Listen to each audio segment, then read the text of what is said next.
ইয়েমেনের স্থানীয় সময় সোমবার গুরুত্বপূর্ণ বন্দর নগরী হোদেইদায় বিমান হামলা চালায় ইসরায়েল। তেল আবিবের বেন গুরিয়ন বিমানবন্দরে হাউথি ক্ষেপণাস্ত্র হামলার একদিন পর ৩০টি যুদ্ধ বিমানের স্কোয়াড্রনে চালানো হয় এ হামলা। এতে লক্ষ্য করা হয় বন্দর ও একটি সিমেন্ট কারখানা। হামলায় হোদেইদা বন্দরের ৯টিরও বেশি স্থান ক্ষতিগ্রস্ত হয়েছে বলে জানিয়েছে স্থানীয় গণমাধ্যম।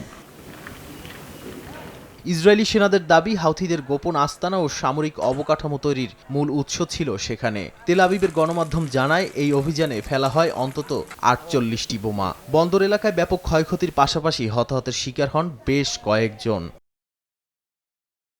এদিকে একাধিক আন্তর্জাতিক গণমাধ্যমের প্রতিবেদনে বলা হয়, যুক্তরাষ্ট্র ইসরায়েল যৌথভাবে এই অভিযান চালিয়েছে। তবে এমন দাবি অস্বীকার করেছে যুক্তরাষ্ট্র।